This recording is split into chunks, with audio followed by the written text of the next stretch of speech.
Early morning in high wind and rain. The plan? To install the technology to harness the power of the sun.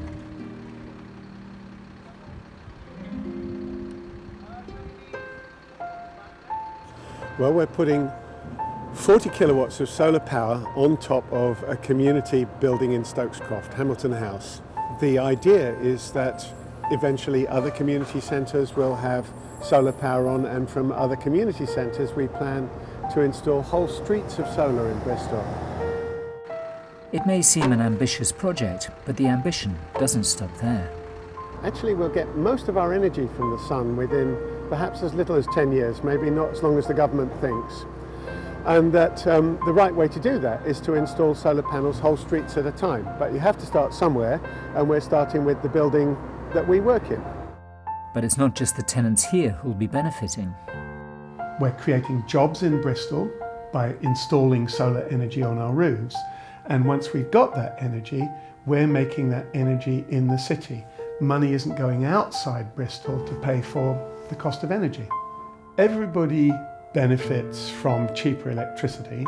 Every time we make electricity from the roof, we're not burning some coal somewhere, so the planet benefits. If there's a profit, then we plan to share that within the community as well.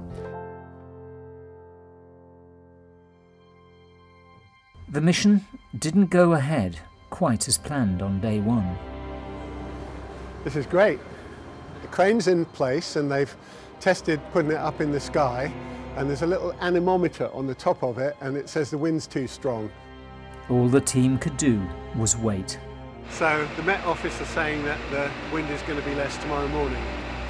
So we're going to stick around till the afternoon to see if it can be done, but best guess is come in nice and early tomorrow morning and get the blocks and the panels up then.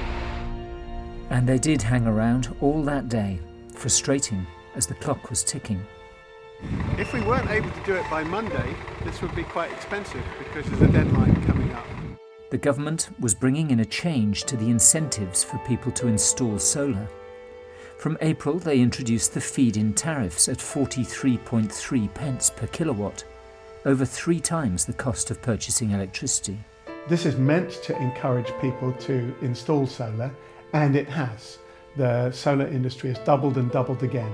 The government's budget had burned through very quickly, so the tariff was due to drop by 50%.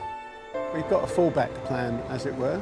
At the worst, we could actually manhandle the stuff up through lifts and so on. And that's exactly what they did. After the crane left because it was too windy, we found that we could move panels past an obstruction at the top of the lift shaft, a big water tank on the roof, and we carried them all up.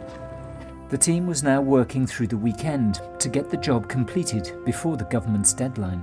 Plenty of room, plenty of time, plenty of money, as my dad used to say. It's only Saturday morning and we have until Sunday midnight, and I think we'll have the job mostly done by the end of today. All the electrics are in place, so it's just a matter of fitting the panels, stringing them together on the mounting systems and testing them. We'll get there. Fully confident. And he was right. The team completed the installation with just hours to spare. And the future for this community building looks green, at least in this light. What we're seeing from what we've done is that it's not too difficult and it's profitable, and pretty soon, even without an incentive, solar energy will pay for itself.